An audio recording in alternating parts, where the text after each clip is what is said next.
हा प्रश्न आहे अशोक कुमार यांच्याकडून. नमस्कार सद्गुरू. मला हे जाणून घ्यायचं आहे की सर्वप्रथम ही सृष्टी का निर्माण केली गेली? प्लीज मी नाही केलं. ते मला दोष देत आहेत का? आणि असं काय आहे की जो निर्माण झालाय त्याला स्वतःच्या अस्तित्वाची प्रकृती जाणण्याची सुद्धा मोकळीक दिली नाहीये?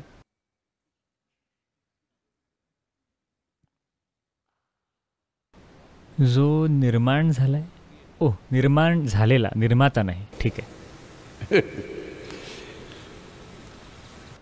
जर कुठलीच शक्यता नसती तुम्हाला तुमच्या स्वतःच्या अस्तित्वाची प्रकृती जाणण्याची, मग मी माझं आयुष्य तुमच्यासोबत का वाया घालवीन?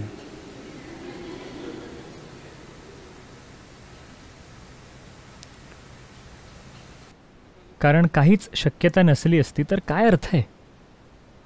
तर तुम्ही कुठल्या प्रकारचे मूर्ख आहात त्याने काही फरक पडत नाही. तरीही शक्यता आहे आणि म्हणूनच हा प्रयत्न चालू आहे. नाहीतर काय अर्थ आहे? आध्यात्मिक प्रक्रियेचा हाच अर्थ आहे की तुम्ही कुठल्याही जीवासाठी आशा सोडली नाही आहे. Because every life is a possibility. कारण प्रत्येक जीव एक शक्यता आहे. कुणीतरी असं आहे, कोणीतरी असं आहे, कोणीतरी तसं आहे, कोणी मूर्ख दिसतं, कोणी शहाणं दिसतं, त्याने काही फरक पडत नाही. ही सगळी मतं समाज तयार करतोय. पण एक जीवन म्हणून त्यामध्ये अस्तित्वात असण्यासाठी पुरेशी बुद्धिमत्ता आहे. कारण अस्तित्वात राहण्यासाठी खूप जास्त बुद्धिमत्ता लागते. किती किती गोष्टी कार्यरत आहेत इथं. एक दोन नाही, लाखो आणि करोडो गोष्टी घडत आहेत. If you have the intelligence to exist, you have the intelligence to know. जर तुमच्याकडे अस्तित्वात असण्यासाठी बुद्धिमत्ता आहे तर तुमच्याकडे जाणण्याची बुद्धिमत्ता सुद्धा आहे. पण तुम्ही जरासे विचलित आहात. तुम्ही शिकला नाही आहात की तुमची बुद्धिमत्ता कशी वापरायची, म्हणून ती तुम्हाला थोडी डोकेदुखी देते. जर तुमचं डोकं दुखत असेल, जेव्हा मी डोकेदुखी म्हणतो म्हणजे फक्त व्हायरसमुळे होणारा नाही, मी म्हणतोय काहीतरी तुमच्या डोक्याला त्रास होतोय, म्हणजे तुमच्याकडे स्वतःला त्रास देण्यासाठी पुरेशी बुद्धी आहे. जर समस्या निर्माण कशी करायची तुम्हाला माहीत आहे, जी अस्तित्वातच नाही आहे, मला सांगा कुठली गोष्ट निर्माण करणं जास्त अवघड आहे आणि त्याला जास्त प्रयत्न लागतात, की काहीच निर्माण न करायला जास्त प्रयत्न लागतात? नक्कीच काहीतरी निर्माण करायला. हे सगळं असत्य तुमच्या मनात निर्माण करायला भरपूर बुद्धिमत्ता आणि प्रयत्न लागतात. पण हे म्हणजे असं आहे, जर मी तुम्हाला एक स्क्रूड्रायव्हर दिला एखादं साधं काम करण्यासाठी, पण तुम्ही तो तुमच्या कानात घातला, तुम्हाला वाटलं हे छान आहे, आणि मग तुम्हाला वाटलं ते सुद्धा तुम्ही करता. मग एक दिवस तुमच्या डोळ्यात काहीतरी होतंय, मग तुम्हाला माहिती आहे एवढंच घडतंय तुमच्यासोबत. हे ऐकायला खूप हास्यास्पद वाटू शकेल, पण हे खरंच तितकंच हास्यास्पद आहे. एवढंच तुम्ही स्वतःसोबत करताय. पुन्हा पुन्हा मी सांगत आलोय, जर आपण तुमचा अर्धा मेंदू काढून घेतला तर तुम्हाला कुठल्याही अध्यात्माची गरज नाही. तुम्ही शांतपणे बसाल. तोंड थोडं उघडेल कदाचित, पण त्याने काय होतंय? पण तुम्ही अगदी शांत व्हाल. तर तुमची समस्या ही नाही आहे की तुमच्याकडे जाणण्यासाठी पुरेशी बुद्धिमत्ता नाही आहे. तुमची समस्या ही आहे की तुम्ही तिचा वापर नाही केला आहे. तर निर्माताच का माझ्यासाठी ती वापरून हे करू शकत नाही?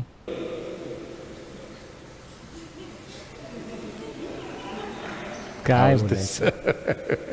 आपण तुम्हाला एक घोडा दिला आणि आपण तुम्हाला 2 पाय दिले ते वापरून त्यावर स्वार होण्यासाठी. नाही, तुम्ही का नाही घोडा चालवत माझ्यासाठी? याला काय म्हणायचं? ते तुम्ही करू शकाल, तुमचा जन्मच नाही झाला तर. निर्माता सगळ्या गोष्टींची काळजी घेईल. सृष्टीचा स्रोत सगळ्या गोष्टींची काळजी घेतो जर तुम्ही इथे नसलात तर. आता तुम्ही इथे आहात म्हणून तुम्हाला एक भूमिका दिली आहे. अगदी एक छोटी मुंगीसुद्धा. आता मुंगी समस्या बनली आहे. काही लोक बोलत आहेत मी दिलेल्या मुंगी आणि मनुष्याच्या उदाहरणाबद्दल. कारण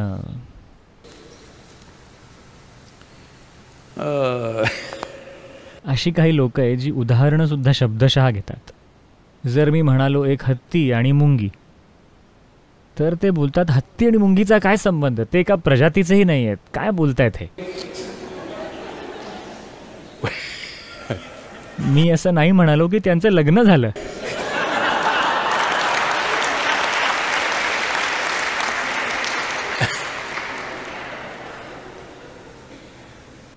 तर जरी तुम्ही सर्वात छोट्या जीवाकडे पाहिलं, तुम्हाला माहिती आहे मुंगीहून खूप छोटे जीव आहेत आणि व्हायरस आहे नक्कीच, पण साधारणपणे बोलताना मुंगी म्हणजे, कारण ही सामान्य गोष्ट आहे सगळीकडे, कदाचित अपार्टमेंटमधल्या लोकांनी मुंगी पाहिली नसेल म्हणून त्यांना वाटतंय की मी कुठल्या तरी भलत्याच प्राण्याबद्दल बोलतोय, पण अन्यथा या ग्रहावर राहिलेल्यांना माहिती आहे की मुंग्या सगळीकडेच असतात. तर एक लहानसा जीव, आणि जर तुम्ही याकडे पाहिलं, मुंगीला सुद्धा तिचं स्वतःचं काहीतरी करायचं असतं. तिच्या स्वतःच्या मार्गाने जो काही थोडासा मेंदू तिला असतो त्यानं तिला स्वतःचं काहीतरी करायचं असतं. ती कुठे जात असेल तर तिचा मार्ग अडवून पहा तुम्ही. मी कित्येक महिने घालवलेत या मुंग्यांना समजून घेण्याच्या नादात, आणि मी चकित झालो त्यांची बुद्धिमत्ता आणि जिवंत राहण्याची चिकाटी पाहून. कसं ते सगळं काही करतात हे फारच अद्भुत आहे. आणि त्यांची ट्रॅफिकची जाण बँगलोरच्या सगळ्या लोकांनी, त्यांनी मुंग्यांकडून प्रशिक्षण घेतलं पाहिजे. अगदी सहज ते अशा जात असतात, कुणीच कुणाला धडकत नाही, अगदी असंच चाललेलं असतं. ठीक आहे. तर मी इतका चकित झालेलो, तुम्ही नुसता हात ठेवून बघा तिथे. तिला तिच्याच मार्गाने जायचं असतं. ती तिचा मार्ग बदलून दुसरीकडे नाही जाणार. ती अशी जाऊन पुन्हा अशी येऊन इथे जाणार, कारण तिला स्वतःचं काहीतरी करायचं आहे.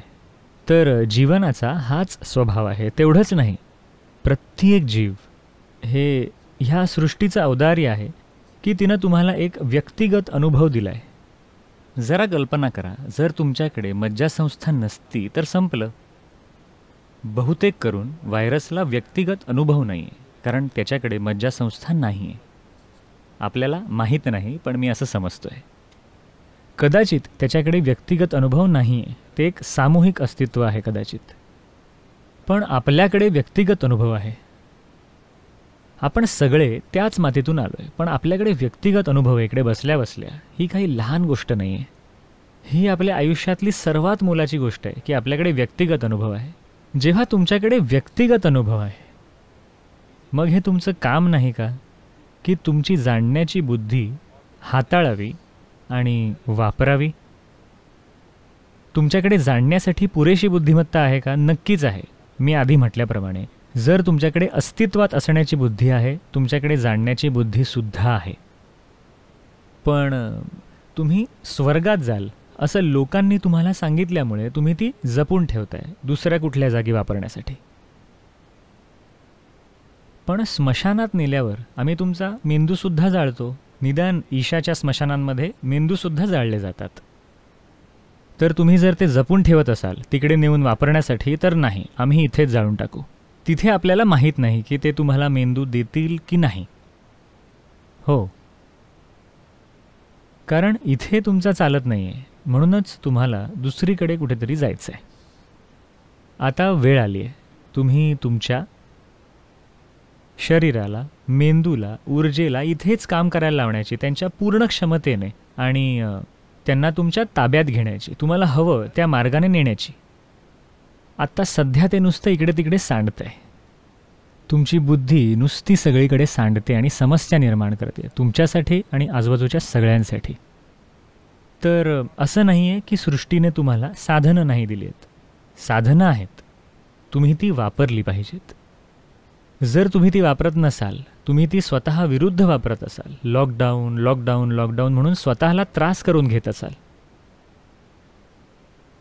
जर तुम्ही खरं पाहिलंत, लॉकडाऊन ही सर्वात उत्तम गोष्ट घडली आहे तुमच्या आयुष्यात. कारण 6-8 महिने कधी कोणाला इतकी मोठी सुट्टी मिळाली होती? अरे मला कुठे जाता येत नाही आहे, तो मुद्दा नाही आहे. तुमच्याकडे आता वेळ आहे. किती किती गोष्टी तुम्ही करू शकाल. किती गोष्टी तुम्ही करू शकाल स्वतःसोबत आणि तुमच्या आजूबाजूला भोवतालच्या लोकांसाठी. आजच मी बोलत होतो काही पोलीस अधिकाऱ्यांशी, आमचा संवाद चालू होता.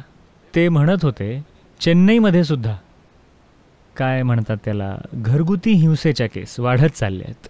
तुम्हाला स्वस्थ कसं राहायचं माहीत नाही म्हणून तुम्ही एकामेकाला मारताय. काय फालतूपण आहे. ह्याच लोकांना तुम्ही कुटुंब म्हणता. All the best. जर अशा प्रकारे तुम्ही तुमचं कुटुंब हाताळत असाल, ऑल द बेस्ट तुम्हाला. तुमची प्रेमाची माणसं आहेत ती, म्हणूनच ते. थप्पड.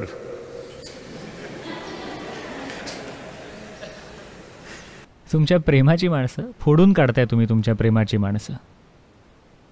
मग कदाचित डाससुद्धा तुमच्या कुटुंबातले असावेत. असलेच पाहिजे, म्हणूनच तुम्ही त्यांना थप्पड लावताय. वेळ आली आहे तुम्ही स्वतःला हाताळायला शिकण्याची. तुमच्याकडे 15-16 दिवस आहेत, भरपूर वेळ आहे. प्लीज निदान तुम्हाला बाकी काही माहीत नसेल तर निदान इनर इंजिनिअरिंग ऑनलाईन करा. निदान तुमचे विचार आणि भावना हाताळायला शिका. जर तुम्ही तुमच्या ऊर्जा हाताळायला शिकला नाहीत, ज्यासाठी अधिक लक्ष द्यावं लागतं, निदान तुमचे विचार आणि भावना तुम्हाला हव्या तशा बनवा. जर तुम्ही एवढंही नाही केलं तर तुमचं जीवन कुठल्या प्रकारे अर्थपूर्ण असण्याची अपेक्षा तुम्ही ठेवू शकता. मूल्याची एकमेव तुमची कल्पना म्हणजे तुमच्याकडे सुवर्णपदक आहे. मी देणार आहे तुम्हाला आज एक. तुमचं सुवर्णपदक 500 ग्राम अधिक जड आहे इतर कुणाच्या तुलनेत. तुमच्याकडे 500 ग्राम जास्त सोनं आहे तुमच्या शेजारच्या व्यक्तीपेक्षा आणि तुम्हाला त्याचा खूप आनंद वाटतो. हीच विकृती तुमच्यात दुर्दैवाने विकसित केली गेली आहे. वेळ आली आहे तुम्ही तुमची बुद्धिमत्ता वापरायला शिकण्याची. मग सर्वांकडे पुरेशी बुद्धिमत्ता आहे हे समजण्याची की कसं जगावं.